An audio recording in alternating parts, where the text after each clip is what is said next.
Hi friends, சிறுகடி Kashi சீரியலோட predictions பார்க்கலாம். ரோகிணி நல்ல அம்மாவும் கிடையாது, நல்ல மகளும் கிடையாது அப்படின்னு யாரெல்லாம் நினைக்கிறீங்களோ அவங்கெல்லாம் இந்த வீடியோக்கு ஒரு லைக் பண்ணுங்க. முத்து கிறிஷ் ஸ்கூல்ல இல்ல அப்படின்னு சொன்ன உடனே மீனா சொல்றாங்க, இதுல ஏதோ ஒரு பிரச்சனை இருக்கு.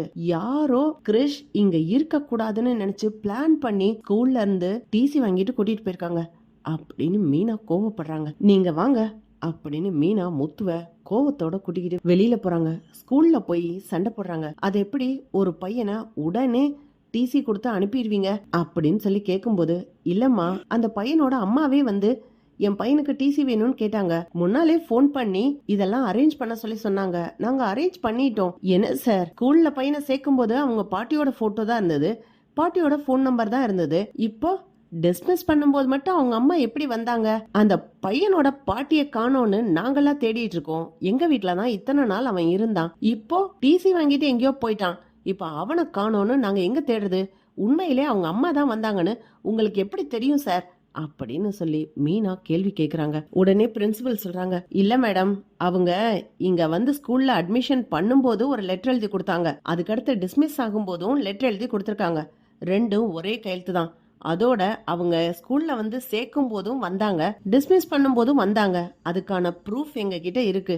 அவங்களையும் அவங்க பையனையும் சேர்த்து நாங்க போட்டோ எடுத்து தான் வச்சிருக்கோம் அப்படின்னு சொல்லி ஹெச்எம் சொல்றாரு. முத்து சொல்றாருங்க, இதே ஸ்கூல்ல தான் எங்க அப்பா வேலை பாக்குறாரு, அதனால அந்த பையனோட அம்மா போட்டோ எங்களுக்கு வேணும் அப்படின்னு முத்து ஸ்கூல்ல சண்டை போட்டு முத்து கேட்கும் போது, இல்லங்க அதெல்லாம் சீக்ரெட், அந்த அம்மா என்னோட போட்டோவை யாருக்கும் கொடுக்க கூடாதுன்னு சொல்லி தான் கொடுத்தாங்க அப்படின்னு சொல்லி பிரின்சிபல் சொல்லிடுறாங்க. சரி, அந்த லெட்டரையாவது காமிங்க அப்படின்னு கேட்கும்போது மீனா அந்த லெட்டரை வாங்கி பாக்குறாங்க. அப்ப உடனே மீனாக்கு தோணுது, ஏங்க இந்த கையெழுத்த பாருங்க, அன்னைக்கு கிறிஷுக்காக லீவ் லெட்டர் ரோஹிணி எழுதி கொடுத்தாங்கல்ல, அதே மாதிரி இருக்குல்ல.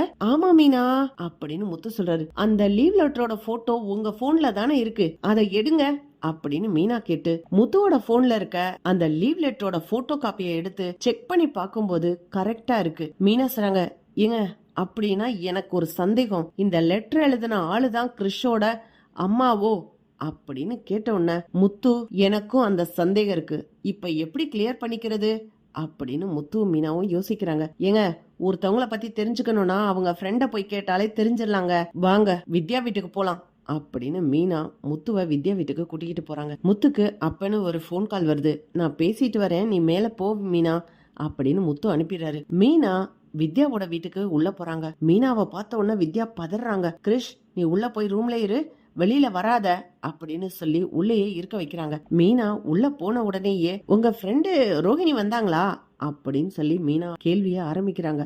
வித்யா உடனே, இல்லையே மீனா, வரலையே அப்படின்னு மழுப்பலா பதில் சொல்றாங்க. பார்த்தா அங்க கிறிஷோட ஸ்கூல் பேகும் லஞ்ச் பேகும் இருக்கு. மீனா அத பார்த்துட்டு, என்ன வித்யா, நீங்க என்ன ஸ்கூலுக்கா போறீங்க, ஸ்கூல் பேக் எல்லாம் இருக்கு அப்படின்னு கேக்குறாங்க. இல்ல மீனா, அது வந்து இந்த பக்கத்து வீட்டுல இருந்த குழந்தை இங்க வந்துச்சா, பேக மறந்துட்டு போயிடுச்சு, வேற ஒண்ணும் இல்ல அப்படின்னு வித்யா அட்ஜஸ்ட் பண்றாங்க. மீனா உடனே, வித்யா நீங்க இவ்வளவு மோசமானவங்களா இருப்பீங்கன்னு நான் நினைக்கவே இல்ல. ஏன் வித்யா, இவ்வளவு நாள் எப்படி உண்மையை மறைச்சு வச்சிருந்தீங்க அப்படின்னு வித்யா கிட்ட கோவமா கேள்வி கேக்குறாங்க. அந்த நேரம் பார்த்து முத்துவும் உள்ள வர்றாரு. என்ன மீனா, ஏன் வித்யா கிட்ட சண்டை போட்டுட்டு இருக்க? ஏங்க வித்யா தாங்க எல்லாத்துக்கும் காரணம். வித்யா உண்மையெல்லாம் மறைச்சு நம்ம கிட்ட நாடகம் நடிச்சிருக்காங்க. உங்க ஃப்ரெண்டு முருகன் ஏமாந்து போயிடப்படுறாரு. இந்த வித்யா சரியான ஏமாத்துக்காரங்க. வித்யாக்கு கல்யாணம் ஆகி ஏற்கனவே ஒரு குழந்தை இருக்கு அப்படின்னு மீனா சொல்றாங்க. வித்யா உடனே பதறிக்கிட்டு, ஐயோ மீனா, ஏன் அப்படிலாம் பேசுறீங்க? வித்யா, எல்லா உண்மையும் கண்டுபிடிச்சிட்டேன். ஏங்க கிறிஷோட அம்மாவே வித்யா தாங்க. வித்யா இத்தனை நாள் பொய் சொல்லி நம்மளெல்லாம் ஏமாத்திக்கிட்டு இருந்திருக்காங்க. வித்யாவோட அம்மாவும் கிறிஷோட பாட்டியும் ஒண்ணுதான். அவங்க பொய் சொல்லி வித்யாவோட அம்மான்னு சொல்லாம மறைச்சு வச்சிருக்காங்க. இப்போ கிறிஷ் நம்ம வீட்டுல இருந்தா வித்யாக்கு ஏற்கனவே கல்யாணம் ஆகி குழந்தை இருக்குன்ற விஷயத்த முருகன் கிட்ட சொல்லிடுவோம், அதனால இவங்க கல்யாண வாழ்க்கை கெட்டு போயிடும்னு சொல்லி நம்ம கிட்ட இருந்து கிறிஷ மறைக்கிறதுக்காக ஸ்கூல்ல இருந்து டிசி வாங்கியிருக்காங்க அப்படின்னு மீனா ஒரே போடா போடுறாங்க. வித்யா உடனே, ஐயோ மீனா, அப்படிலாம் யோசிக்காதீங்க, எனக்கு இன்னும் கல்யாணமே ஆகல, ஏன் மீனா இப்படி தப்பு தப்பா பேசுறீங்க? பின்ன கிறிஷ் எதுக்கு உங்க வீட்டுல இருக்கணும் அப்படின்னு மீனா கேக்குறாங்க. என்ன மீனா, ஏன் இப்படி எல்லாம் சொல்றீங்க? கிறிஷோட ஸ்கூல் பேக்னு எனக்கு நல்லாவே தெரியும். கிறிஷ் உங்க பையன் தான். ஒரு அம்மாவையும் நல்லா பாத்துக்க மாட்டீங்க, பெத்த குழந்தையும் நல்லா பாத்துக்க மாட்டீங்க, நீங்களாம் ஒரு மனுஷியா? உங்களுக்கெல்லாம் ஒரு கல்யாணம் கேடா அப்படின்னு மீனா வித்யாவை பார்த்து திட்டுறாங்க. போதும் நிறுத்துங்க மீனா, இந்த கேள்வியெல்லாம் நீங்க என்கிட்ட கேட்க கூடாது அப்படின்னு சொல்லும்போது, அப்புறம் உங்க ஃப்ரெண்டு ரோகிணிய பார்த்து இதெல்லாம் கேட்கணுமா அப்படின்னு மீனா கேக்குறாங்க. வித்யா அப்படியே ஆடி போயிடுறாங்க. மீனா, நான் இப்ப ரோகிணின்னு சொல்லவே இல்லையே.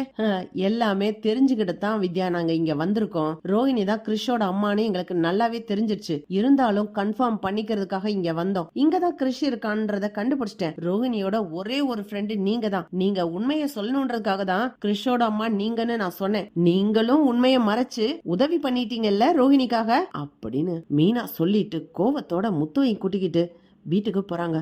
அண்ணாமலை முன்னாடி நடந்த விஷயம் எல்லாத்தையும் ஒண்ணு விடாம சொல்றாங்க. அண்ணாமலையே ஆடி போயிடுறாரு. என்னம்மா என்னென்னமோ சொல்ற?